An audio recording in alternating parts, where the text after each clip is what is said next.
Love this podcast? Support it and sponsor today. Simply head to ozcastnetwork.com for details.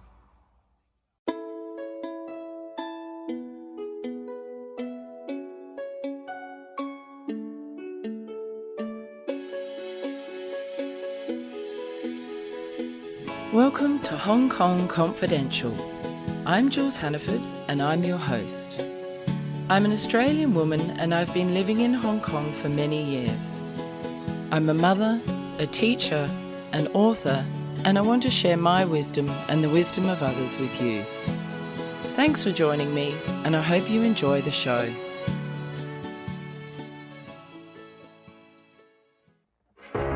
You meet someone online and there's this instant connection. It's amazing how much the two of you just seem to click. They live somewhere far away and there's some plausible reason they can't travel to meet you. They tell you they're in love with you and you feel optimistic for the first time in a long time. They have a successful career, yet somehow they need money from you to solve a short-term problem, always with the promise of paying you back. Time goes on and they need more money more urgently. You've started to see the cracks and begin to wonder whether they've been lying this whole time. All of a sudden it hits you. You've been scammed. Fool Me Twice is the story of my mother, Jules Hannaford, a woman who was drawn into the dangerous world of sweetheart scams. After a trip overseas to meet a stranger, a dangerous altercation in a Manchester hotel room, and thousands of pounds lost for good, she's here to tell her story. Fool Me Twice, a true crime podcast, is available on Apple Podcasts, Ozcast Network, and anywhere you listen to your podcasts. Today I'm here with Anna Rivera. Hi Anna, thank you so much for joining me today. Hi. Anna, tell me a little bit about your background and how did you get into the modelling industry?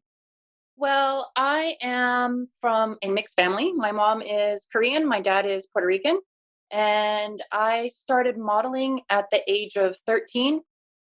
Long story short, my mom put me in modeling school because she didn't want me to go dating, because I used to be a ballerina, and I've decided to tell my mom one day I no longer wanted to take dance classes. So then my mom was just like, well, she needs to do something on the weekends. So my mom put me in modeling school, which was in the States at that time is called Barbizon. So Barbizon was where I was every weekend to keep me out of trouble. Keep you from meeting boys from the age of boys, 13 onwards. And I read somewhere when I was researching that there's a quirky story of how your parents met. How did they meet? Oh my God, they met on a blind date. So my mom's best friend was going on a date and she needed someone to accompany her, same as my dad's friend. So they've met on this blind date, which is kind of customary in Korea, where if you're going on a date with someone, you don't actually just go as one-on-one. It's just like you bring a friend to go together as like kind of like a chaperone. So my mom went on a chaperone and met my dad and fell in love instantly, I guess. I think they dated for a short period of time before I came along. Oh, really? That's great. And what was your childhood like? Where did you grow up? We actually traveled a lot because my dad was in the U.S. Army. So I was born in Texas. And then from Texas, we moved to like Korea. We were in Germany, Spain. We went back to America as well throughout like New York, New Jersey, down from Florida to Alabama and Georgia. So just pretty much everywhere. What was that like for you traveling around as a child? And how do you think that maybe impacted your ability to travel around as an adult, as a model to different countries? Did it help? Well, it helped in one sense of being able to live out of a suitcase. So I was able to pack up and go quite quickly and not actually have so many possessions with me and just be able to pick up on a dime, basically. Also with making friends, it was very easy for me to open up and make friends quite fast. Also to be very independent, like with modeling during the time when I was quite young, we had to be able to go on castings on our own. That means that was before GPS. So we had to learn how to read a map. And then we had to be able to go to places and be able to communicate with people who didn't speak English. So I had to learn how to use a lot of different body languages and things like that, which, help with modeling. The same as like dancing also helped me with modeling with my poses and things like that. What were some of the challenges that you faced as a young model? Wow. Lots of challenges. Missing my family. Actually, growing up, I was very close to my brother. So it was always just because we traveled so much as a family, it was always my brother and I. So just missing him and not being able to communicate with him as much as I would like to, because during that time you wrote a lot of letters back and forth. So, snail mail was not as efficient as it is nowadays, where you can actually go and Skype each other or like send an email and get a response right away, or being able to call someone for free, because back then, wow, telephone bills were expensive. And trying to find a telephone card, which I'm sure a lot of kids don't understand now because you get WhatsApp and all of this stuff, but trying to find telephone cards and trying to find an operator that can help you to dial numbers overseas. It was just such a big ordeal back then. So just being able to be with my family and communicate with them was a big issue.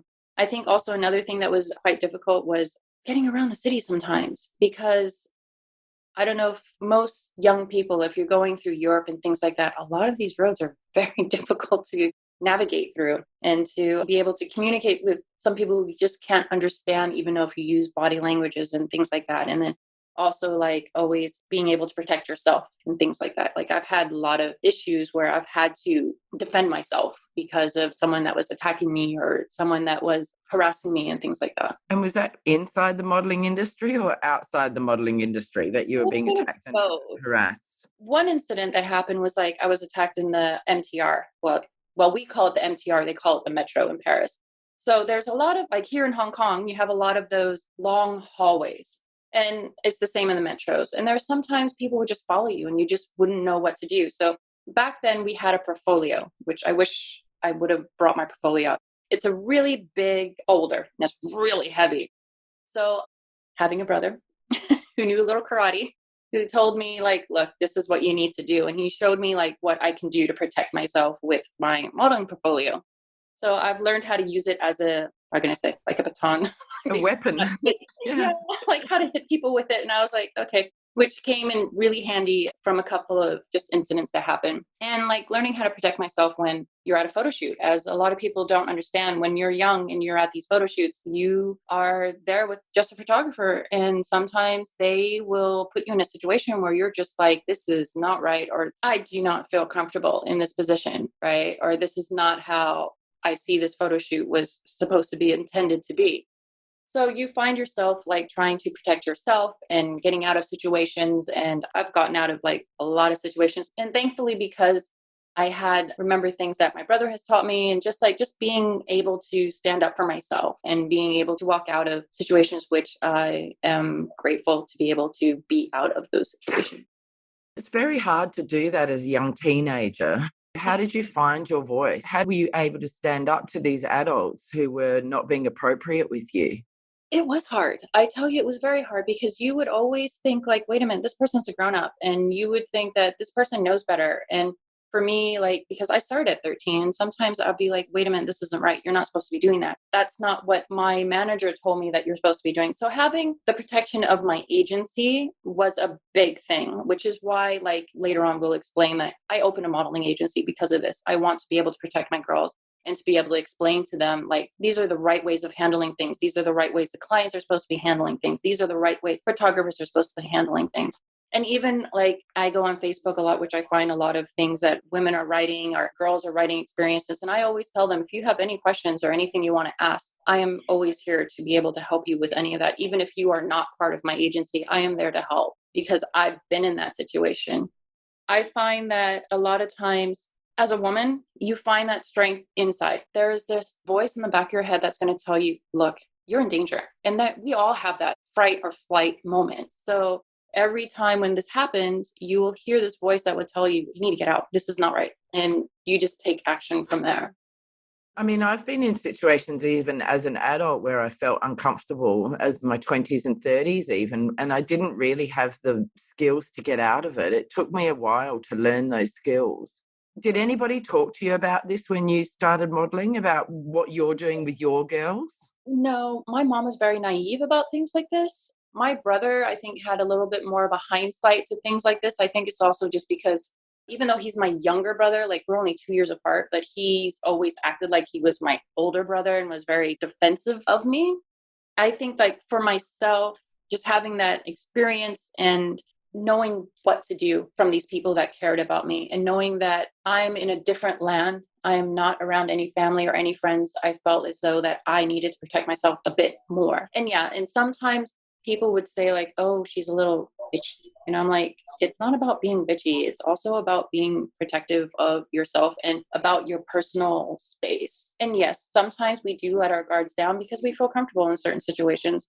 But then after a while, when we realize that this is not the situation that we want to be in, we will pick up our guards, and it's best to step away from someone who has. And when we're talking about these situations, was it things like inappropriate language, inappropriate touching, suggestion, things like that?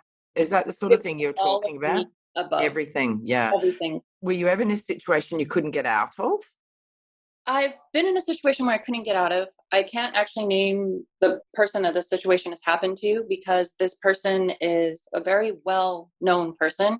And this was my first agency, who actually was not a very good agency and gave me the wrong advice. They put me into a casting in Paris, which is one of my first or second trips I was in Paris. And the agency asked me to do a casting at the hotel. And then I said, okay, but the timing was quite late. It was already dark. And I was like, well, most of the time we don't do castings at night because everybody knows in Europe, it's quite dangerous for a young person to be walking at night. So it was just kind of weird.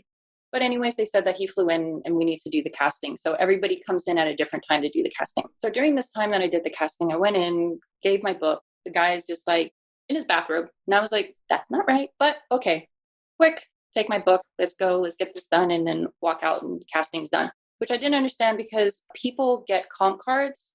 This is another thing that models use. And if you have a comp card, why do you need to see the person? It's enough to kind of like get an idea and then you can do a casting a bit later. But I didn't understand this until later on. This is what I would suggest to other girls at this point as being a manager. So I was in that situation, and then he brought up this point saying like, oh, do you know this model? And I'm like, no, because I didn't know very many famous models. And he said that, oh, I got this model pregnant. So I've decided that I could be able to take care of her. So I can put you on the cover of Elle and Vogue and all of this if you do this. And I was like, do you know how old I am? And he's like, oh, no, that doesn't matter. We're in Europe. And I'm like, I am 14 years old. If you do not let me out of this room, you are going to have another situation. And he was just in shock of the fact that someone would say this to him. And I literally grabbed my book and I said, you better let me out now. I'm going to start screaming and I'm going to start hitting you with my book. And then that was it. The door was open and he let me out. He called the agency, told a different story. I told the manager what happened, and the manager was just like, I'm so sorry. Because then they realized I'm 14 years old. I'm an American because, I was born in the States. Americans are a bit more loud. I'm Latina.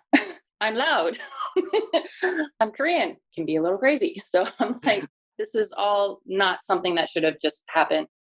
And apparently I found out later from some of the other models that they've done this before to other girls. Because girls in the modeling industry, it's quite small back then. So you know everybody, you kind of go to different cities and different castings and you guys all kind of get to know the bunch of girls, because I was in between being a fashion model and a catalog girl. So I would do the same kind of girls would be in the same castings and things like that. So of course the word of mouth went around and I found out that this person does this all the time.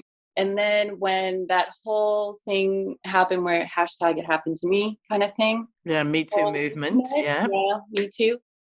I heard his story came out. Oh, so he was actually named as like a perpetrator? As one of them, yes. Right. So his name there. And one thing that kind of like hit the note, which I don't think a lot of people realize because of the technology and everything like that, these type of predators, let's say, they tend to do the same things at the same way to everybody. So reading some of these stories, which I couldn't read anymore because I found it was too close to home for me, how they all went through the same thing, how like from the casting room to like how the bathrobe to like all of these stories that I was like, this is just wrong. This is wrong. And I'm glad that this person has been caught and that is just done. And I'm sure many girls have these type of stories. We have stories of these. We have stories of people that flashes us. We have stories of people that would basically in the MTR would have like a mirror on the bottom of their shoe so they can look up your skirts. We have stories of like, as being a model, I've never really thought twice about wearing a bra, that kind of thing. And everybody's like, well, you didn't wear a bra, so he looked at you that way. And I'm like, I'm a negative A cup. So you're telling me that I need a bra for mosquito bites? No. And that's his problem for looking, not mine. Good on you for having that attitude. That took a long time to change because before that, you looked at things very differently and very innocently. But when you start traveling and being on your own and depending on yourself, you realize that these are things that you have to do and step up for yourself because no one else is going to step up for you. Exactly. And it's interesting because some people develop those skills quickly, like you did, to be able to speak up for yourself and get out of that situation. Yeah. And some others just don't. And you can't blame anybody for the way that they deal with it because they're being put in a situation by a predator that they shouldn't be in the first place. Right. How did the Me Too movement impact you? Like you said, you couldn't listen to the stories anymore, but were you glad that it was all coming out and that the culture was starting to change? I was glad that it came out. I'm glad that it helped to open some eyes for some of these women out there who actually were going through a lot of pain and couldn't find a way of expressing it. And I'm sure there's a lot of women now that are having the same issues. But I find that because of that, I've had a lot of friends that slowly started telling me about stories that they were going through. But, they weren't models or anything like that, but they had issues, that personal things that happened to them, like from uncles or from other family members and things. And then it was just some kind of bonding that I felt like a lot of women that I didn't have a close bond with before just all kind of like united together and just sat and talked and explained things that were quite emotional about together. And expressing that helped a lot. You feel like you're not so alone and you have others who really understand Yeah. what you've been through, which is really nice.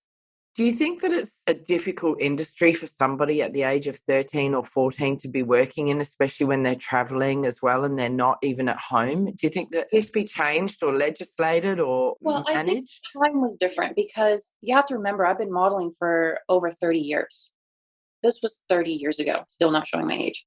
That was 30 years ago. And during that time, my high school that I was at, my mom had a choice. Someone wanted to give a big contract to me to go overseas to do a modeling job and to be able to see the world, which is great. Or I stay where I am, which is a very poor area. A lot of the girls in my neighborhood were pregnant and not even out of high school. I think I was like in ninth grade or something like that. And there was like, it was crazy. There were gangs. We always had like fights between like the races between, let's say the Hispanics are going to have a fight against the blacks are going to have a fight against the whites. We were the first high school in Florida to have metal detectors. And we had police officers not on motorcycles, but on horseback. So it was bad. And then one of my friends in high school was shot and killed during this time. Oh, And no. my mom was like, look, this opportunity came up. I want to get you out. And my brother, he was honestly always in and out of trouble. So not his fault. It's just the way things just happen. And so it was a way out, which is another sad thing is that most of the models are all going through these type of things. We all have bad backstories that kind of like gets us to where we are at that time. And it was a way out. And most of the models, which a lot of people don't realize and think it's very glamorous, most of the models send all their money home to their families. Yeah. Like I was always sending home money to my family and to take care of my family and to take care of the people that I loved and things like that. So it was a way out of a bad situation. So what about going to school while you were actually modeling as a teenager?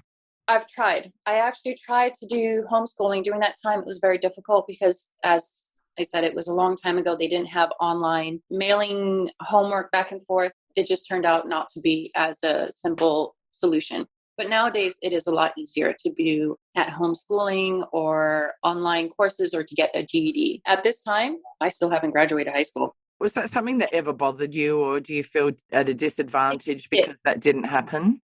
It did. For the first 10 years of my life, I've always went back and started thinking, well, why didn't I graduate? Why didn't I go back? Why didn't I get my GED? And I've tried. I've actually tried to go back to school a couple of times, but because of my experience, couldn't sit still long enough. Oh, that's Like, you've interesting. been doing it for like, and I think that was like 7 years after modeling. I was like, okay, why don't I go back to school?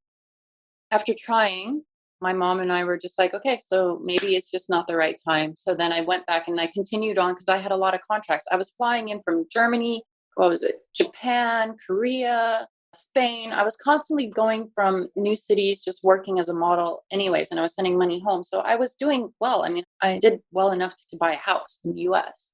At what age? We signed for this house when I was about 16. Wow, that's unreal. That's amazing. Yeah. At this point, we're just like, okay, so it's good. We have things that are just happening. So there's no point. And then later on, when afterwards, like I was talking to my mom, I think it was a couple of years ago, and I said to her, like, are you upset that I didn't graduate? And my mom's like, no, because you've done things that a lot of people have never done before. And I've got to see the world. And it's like finding that balance of things. And education now is different than what it was before. And a lot of people can do so many different jobs without having that type of education. But I'm strongly agree with education. And we, as my husband and I have discussed, because of my situation, his situation, he graduated and everything like that. With our children, we're going to make sure that they at least graduate.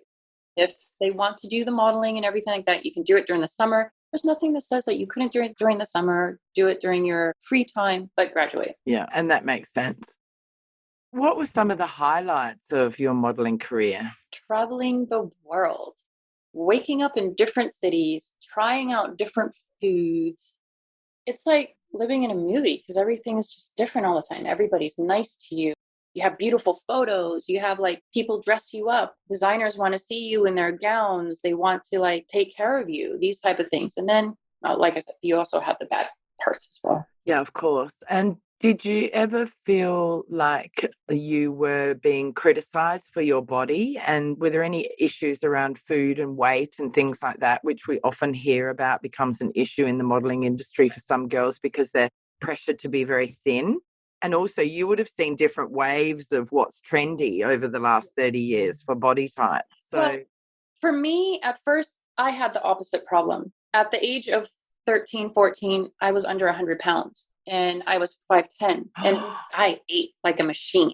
That's the thing. I can burn fat quite easily, which was the same. My mom was the same body type. My dad was the same. My brother was the same. We were all just really thin. And also, what was the other thing, which is really weird? Food back then was different. I never had soda as a child. My mom never gave it to me. Our only option was milk and water. We would sometimes have juice, but that was like once in a blue moon because my mom's Korean. Her idea of sweets is completely different than the ideas of Western people having sweets. My dad's Puerto Rican. Puerto Rican food is completely different than Western food. We didn't grow up eating pancakes. We grew up having like fish and rice for breakfast or eggs and beans. And like, it was just different. We didn't have cereal or any of these type of things. So growing up that way, I found that it was just easier just to be healthy. I didn't even realize I was being healthy. it was just natural. It was just all natural. But then you hit a point where it's just not natural anymore. And you realize you are putting on the weights. Like, I think I was about in my late 20s is when I started realizing my weight just kind of changed a bit. But it was also because my body was changing. And also my eating habits was changing because, of course, I developed a sweet tooth. Did you ever get told you needed to lose weight for a job? I did when I was older. So when I was about 25, 26 is when they started saying, well, you need to be a little bit cautious about your weight because, you know, for fashion shows, you need to be this type of size and this type of figure and things like that. And how did that impact you? I kind of laughed at first because I've never had someone who said that to me. And then at 25, 26, I was just like, I'm not going to like bounce back. Like, that's just the way it is. So you're going to have to accept me for the way I am. I find that actually now as being older, I'm being criticized, which I'm still not going to say my age. So after having 2 kids, I've realized my first one, it was a little bit easier to lose the weight. And at the second one, I'm having a more of a difficult time losing the weight, and especially around my midsection and like just normal things. Like, I've realized I've had to get rid of a whole closet full of clothes and shoes because my body is just not going back to what it was before. And it does change after you have children for all of us. It's very normal. Your pages come out, your hips and everything just get rounder, and people just don't realize that this is just natural. This is just what happens. So for me, I find that I get criticized a lot actually in the Hong Kong media, where a lot of them say that you're fat. Then I get friends from the States that are just like, good God, how did you stay so thin after having 2 kids and, you know, still being like under a size, 8? And I was like, what? So it's cultural, isn't it? Yeah, so I feel it from this side that it's just like, ooh, you're getting fat. And then from this side, ooh, you're too skinny. And I'm just like, ooh, what do I do? You're just torn between 2 different sides. So at this point now, I've just realized, you know what? F it all. I am going to do what I want to do. At this point, I have 2 kids. I'm up at weird times. You know, I have a house to run. I have like 2 dogs to take care of as well. You know, a husband who's working from home. And a business. Yeah. And the modeling agency. And it's not just like every business. a modeling agency, you deal with people. So it's a lot of different people you have to deal with and a lot of different emotions and things like that. And a lot of girls who are like looking up to you because they know you or they know that you've been in this industry for so long. Like I've made a name for myself here. So a lot of people are very locked in to some of the things that I say. So I have to be very careful and cautious of what I do and my actions. So even though I would like to scream on the top of my lungs and be like, I am not fat, at the same time, I'm like, okay, I need to tone it down. So does having this experience then make you more cautious about the way you talk to your models in the agency about body type and weight? I think a little bit it does. But in one sense, I think it's also the idea from like the West, like the UK and the US, like they're saying the body sizes are completely different. And you see models who have a different type of body than what Asian people think is a perfect body. And it's still actually Asia and the West still kind of like headbutt when it comes to these type of things. Like they think that you should have a slimmer type figure always. And in the West, being a little bit more curvy is a little bit more acceptable. But here, if you're a little curvy, they think it's fat, but it's not really being fat. It's also being healthy. And a lot of the people I find that are idolized are very underweight, but there's nothing wrong with that. I just believe that people should do what they're comfortable with. And I'm torn just because I get that from my mom as well sometimes. Sometimes she's like, oh, you're a little bit bigger. And then I get from like my brother who's just like, oh, wow, you look great. Because my brother, he sees things a bit differently. But my mom, she's very old school about it because she's very Korean about it, where she's just like, oh, how come you're not slimming down? Or how come you're not doing this? Or why don't you exercise more? And now she kind of gets it because I have 2 kids. I'm homeschooling now. And you're taking care of like, I have 2 large dogs. So when I mean about 2 large dogs, they need to be walked an hour each time, twice a day. So it's not like I'm not exercising. I mean, my little like Apple Watch would tell you I'm doing over 20,000 steps. And I'm like, that's a lot. It's a lot, but I'm still like at that shape. So it's like when you hit a certain age, your body just changes. What about other women in the industry? Like, have you seen them suffer from eating disorders or be impacted by the comments and things like that? Is that something that you were aware of when you were younger, or you just thought they were just naturally skinny? No, when I was younger, I tell you, I had a roommate who refused to eat. So what she would do is she would eat little balls of toilet paper. So the idea behind this, which I definitely do not agree upon, she would eat small balls of toilet paper and drink water to kind of like just absorb and just kind of keep it like keep herself full. And she used to do that because the thing is she needed to make this money. And the agency would always tell her that, oh, your hips are too big. And that's not how you should lose weight. But also at the same time, what I don't think people realize, if you are in that particular industry, it's only for a certain period of time. It is not supposed to be a lifetime thing. This is something that it's supposed to be you do for a short period of time, you do it for fun. And once it gets to the point where it's not fun anymore, you get out, you do something else. This is supposed to help you to go through stepping stones for things. Like a lot of models you'll find turn out to be actors, school teachers, performers, because these are stepping stones that will help you to open up, to speak properly, to have certain movements that you wouldn't get anywhere else. It's like hands-on experience for free. Yeah. And what's the age, sort of the ideal age of a model? Like when do they ideally start and when is it kind of getting to the end of the road? I know it varies, but what's sort of the average? Vary from, I would say from your teens to your early 20s is basically the time when you do your modeling stuff. And then after that, you have to find something else. But the thing is, a lot of models who've been doing it for a long time don't have an exit plan. And that's where they get stuck. And then they continue doing it a lot longer than they should have and get trapped. The other thing that I find that is a thing is a lot of people are trying to get their kids into modeling. And it's great. It's fun. But that's just all it should be. It shouldn't be more than just that. You don't want to push your kids too hard. Sometimes kids are just doing it just because they want to please their parents. Like my kids don't do any modeling unless they really wanted to do it. I would ask her. Like my daughter now, I ask her if she wants to do it. And half the time she's like, yeah. And the other half, ooh, the attitude is like, no. Yeah. Or she just runs off like, oh, can I take a selfie with you? And she's like, no. And she just walks away. I'm like, okay, so that's not going to happen today. Yeah.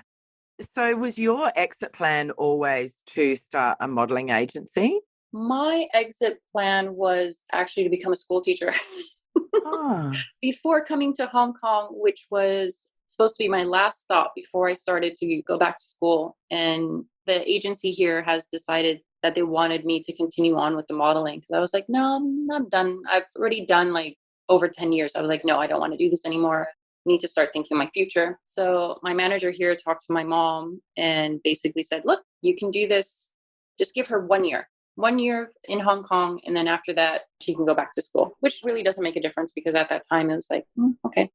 My mom said yes. And then I just stayed for a year. My exit plan was not to open a modeling agency, but because of my experience, because I've heard a lot of other experience, I've heard even stories that were happening in Hong Kong where girls weren't feeling safe or they were feeling like agencies were manipulating them, taking money from them, or doing not the right cuts for things, or not getting paid on time, or billing things that should not have been billed. Like right now, we do a lot of comp cards and they're all like laser copies. So we don't actually charge very much for that because it's different. Because before you used to have to use a card that was kind of like a greeting card. So it was quite thick. So it's very different standards and different ways of doing that now. So that's when I've decided, like, let's start an agency. We called it Models One because we started with one model. Only one. Brilliant. That we just kind of like just kept growing. What do you think about photoshopping of images and the way that the images are manipulated for the audience to make people think that there's a certain standard of beauty or perfection that is not really realistic? Wow, Photoshop. Good God, do I have a lot to say about Photoshop? It's a good thing, it's a bad thing. Good thing is that sometimes, yeah, it's kind of nice to see yourself a little bit photoshopped. Sometimes it's like, oh, okay, this is okay. That kind of can tweak a little bit here, tweak a little there. But I find nowadays everybody is very critical about this. They seem to be not even just critical, they're very sensitive about it. They're just like, why did you remove that mole? That mole is just so beautiful. Or why did you change that person's hair color? That hair color is so beautiful. And it's not just the body. It's like, it's a choice of just for fashion. But if you're saying that body critiquing and things like that is about the fashion, I mean, fashion has changed. Fashion nowadays is more street fashion than it is like runway fashion. People want things that are more comfortable and more durable, that you can spend and do everything throughout your whole entire day. Like, I feel that way about my fashion choices. I don't run around in high heels and in a beautiful ball gown as I'm like running down the beach or things like that. No, fashion is just on the eye of the beholder, basically. And I think people are very sensitive about body issues. But I think if you don't have a problem with it, then it's fine. But I do find that people are doing too much. That's the only thing I said. I mean, if you want to do a little bit, that's okay. A little bit is not a problem. It's just when you go over the top, I think it's an issue. And I think what's happening today is that the ideal of perfection or beauty is just being manipulated so much that it's giving many teenagers and young people a sort of skewed view of what's normal. And so that people become more insecure and more anxious and stressed about how they look and their body type and their body size. And I think that plays a role in all of that, which is a bit sad. Would you agree? Oh, I would totally agree with that. And I also think the other thing that would help is that if women have other women around them to bond together to be able to talk about this, not everybody's going to be a size zero. Like, I have this talk with not even just my husband, just with anybody in general, because I've heard a lot of moms sometimes would even say to their daughters who are like 4 or 5 years old and be like, well, don't eat that because that can make you fat. And I'm like, she's 4. How is that an issue? And mums should not talk to their kids about being fat and weight and stuff. It can be very psychologically damaging. Yes, 100% agree with that. And as women and mothers, we have to also portray a strong sense of self and a strong body image and not comment to our kids about the way we look, because they then internalize that as well. Yes. So I'm very cautious of what I say in front of my daughter, even though I might say like to myself, "Ooh, this dress makes me look a little fat." I'm not going to say that to my daughter. Yeah. I would say, "Oh, I don't really like this pattern. Maybe we'll try something else on." So Yeah, I am and I think a little bit cautious of what I say in front of her, because you're absolutely right. I think that we are the ones that are role modeling self-confidence. Yeah. And positive body image, which is important, because none of us are going to feel completely perfect and comfortable in our bodies, no matter whether you are just regular mum or whether you're a supermodel. I'm sure even as a supermodel, you still had insecurities on different days about how you looked. Would that be right? Oh, yeah. You wake up one morning and you'll be like, oh my God, why do I have a pimple? Or how come my arm is looking a little bit bigger than the other side? Or I feel bloated today. I mean, everybody has some type of issue of some sort. Exactly. And it's really about not ruminating on it and becoming obsessed about it and trying to move on and focus on the positives, because we've all got lovely aspects of ourselves that we should appreciate. How do you think that the modelling industry's evolved over the last 30 years?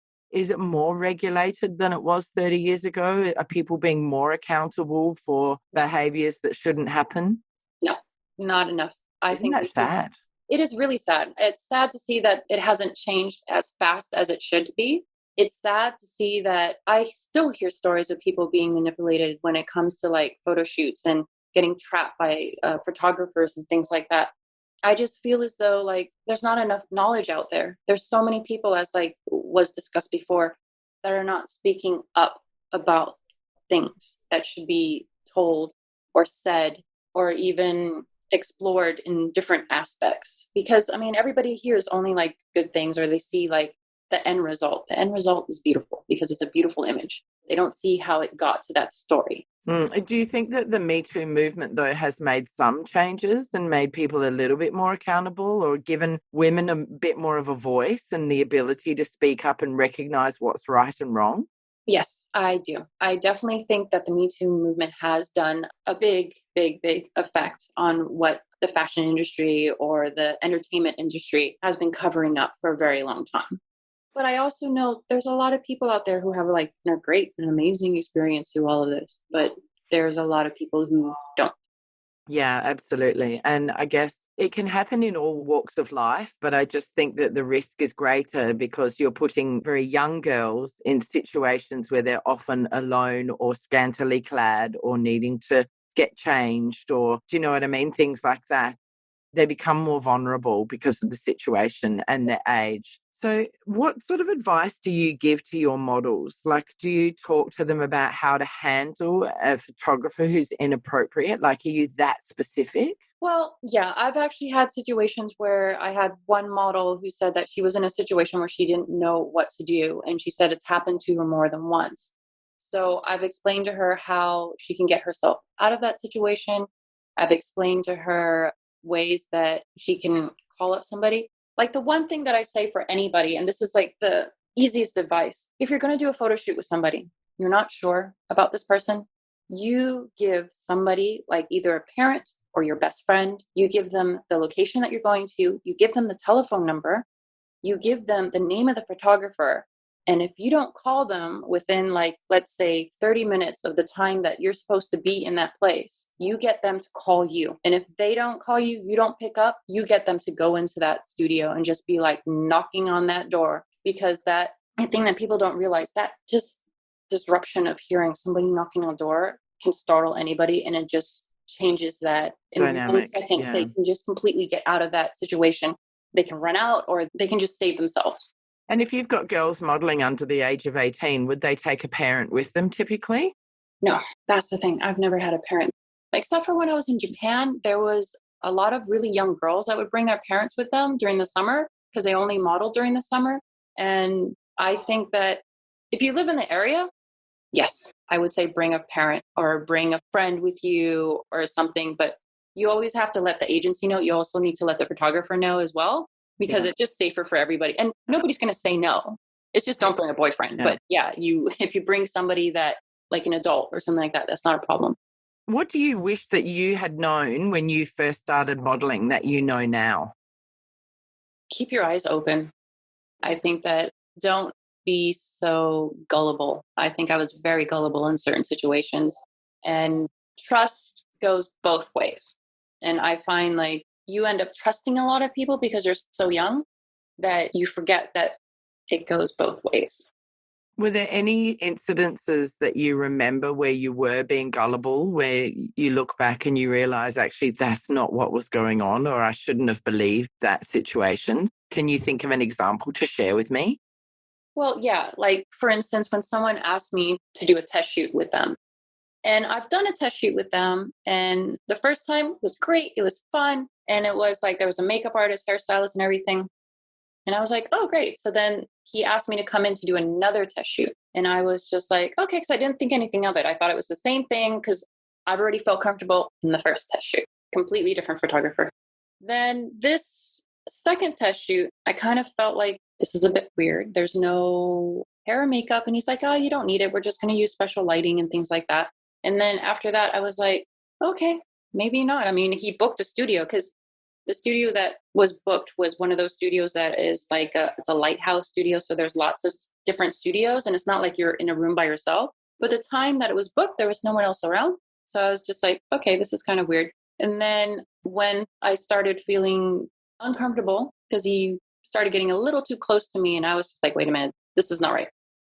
This is not what it was before. So I started questioning him. And then after that, I just basically just ran out. I left all my stuff. I just ran out. And then I called the agency and then I had the booker come and just pick up the rest of my stuff. But then I think that's when I felt a little gullible. I felt like I let my guard down because I trusted that person. And I thought that person was just being nice because also when we did the shoot before, it wasn't a problem. Like we had all these people around. I saw the photos. The photos were beautiful. And we were just like, wow, everybody's really impressed. And I was even impressed. And then when you go back to the situation and you trust this person, and then all of a sudden you realize, oh, wait a minute, this person had other intentions and you feel really helpless. And I felt really hurt and broken that this person that I thought was trustworthy just turned out not to be. And then were you able to learn from that experience so that next time this happened, you were more on your guard and that you didn't feel quite so gullible the second time it happened? Yeah, I just made sure that there was always somebody that was there, that each one of the shoots I went to was a proper shoot. That was the thing. And just to know like what to expect when you go to a photo shoot, like you expect certain people to be there and to know not to be alone with certain people. Yeah, exactly. How has becoming a mother changed you? I think being a mom for anybody changes the way you look at things just changed. I mean, I was a bit more, I can say, well put together. Nowadays, it's just kind of like just throw whatever on and like just go with the flow. Planning things out the window. I don't even think I write anything in my calendar anymore because of this. Kids just love being spontaneous about things. And my kids are just very active and very outgoing and very busy. Oh, that's brilliant, Anna. Finally, what hopes do you have for you and maybe your kids as well? Well, for my kids, I really want them to finish school. I want them to have that, I guess you can say, that step that I didn't have and the opportunities of where it can take them later. I mean, if you just finish, let's say, just high school, you actually have enough to get you to certain places. And if you want to go to university and other stuff, it's just a stepping stone. I think the other thing that I would want is, I'm not sure. I'm like, there's just so many hopes that I have for them. And like, I hope that my daughter doesn't go through the same situations that I did as a young child. I hope that she's stronger than I am. I wish that she will still hold the beauty in the world, even though that there's so much hurt and can be so much pain out there. I hope my son becomes a very strong man who appreciates women and cherish and care for his sister the way that my brother cared for me and take care of me, even though we were separated or weren't together because of the traveling and the modeling stuff, but he still watches out for me. I was just talking to him before this, so he basically was just asking if I was okay, and it was kind of like, wow. It's just nice to see that there's still that bond that they have. So I hope that they have this bond. And I just hope that right now, because of the virus and everything, that things will slowly get back to what it was. Because I can see a lot of people are suffering. So it's just hard because everybody, like for me, the fashion industry, they're all my family because I've known them for so long and I've worked with all of them in Hong Kong for so long. And it's hard to see that so many people are suffering so much from this. Do you mean because they can't get any work at the moment? Well, the businesses are slowing down. Companies are like downsizing. People are scared.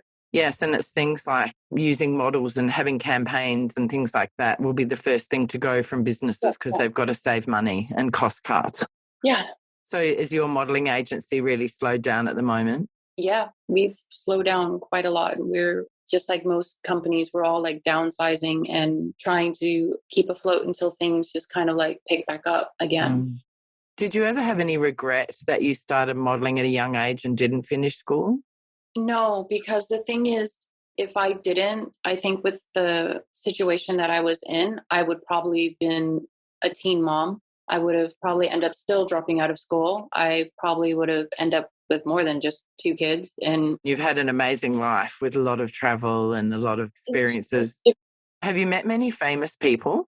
Oh, I've met a lot of famous people. Yeah, I'm It's just sure. sort of traveling and just through, like, even in Hong Kong, we meet people here all the time. Like, every time when they come in, it's like you get to meet them, and they're all very nice. Like, a lot of people are intimidated by a lot of different famous people, but they're all super nice. Yeah, they're just humans like the rest of us, aren't they? Yeah. So, Anna, thank you so much for meeting with me today during this time of the coronavirus when we're all working from home. And thank you so much for sharing your modelling story and your experiences. It's so interesting, and I really hope that it helps any other young girls who are interested in going into the industry. I think there's a lot of information from what you've shared that could be really super helpful.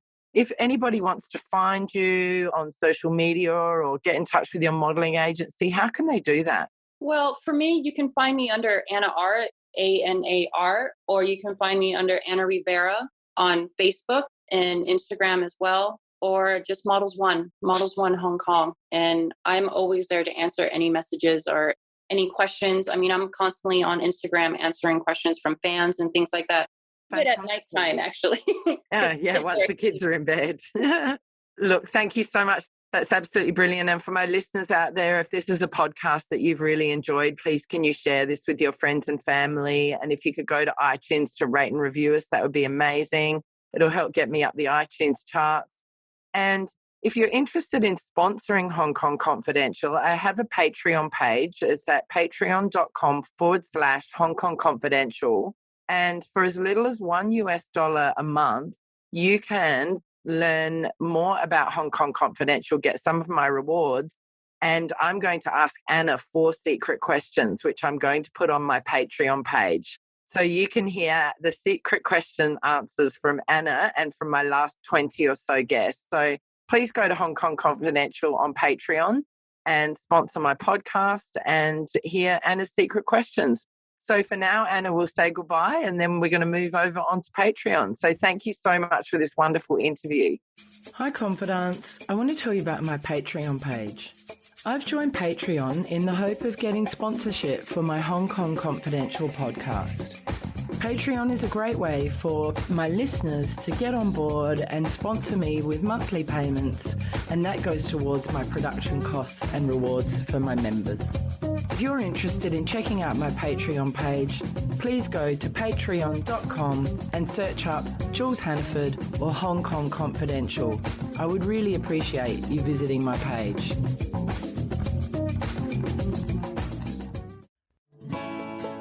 So that brings us to the end of another Hong Kong Confidential podcast. I'm Jules Hannaford. Thanks for joining me, and I hope you'll be with me again next week. If you enjoyed today's podcast, please can you go to iTunes to rate and review it. I would really appreciate your feedback. You can email me at jules@hongkongconfidential.net, and you can find me on Facebook and Instagram at Hong Kong Confidential. If you'd like to hit me up on Twitter, it's at Jules Hannaford. I would love to hear from you.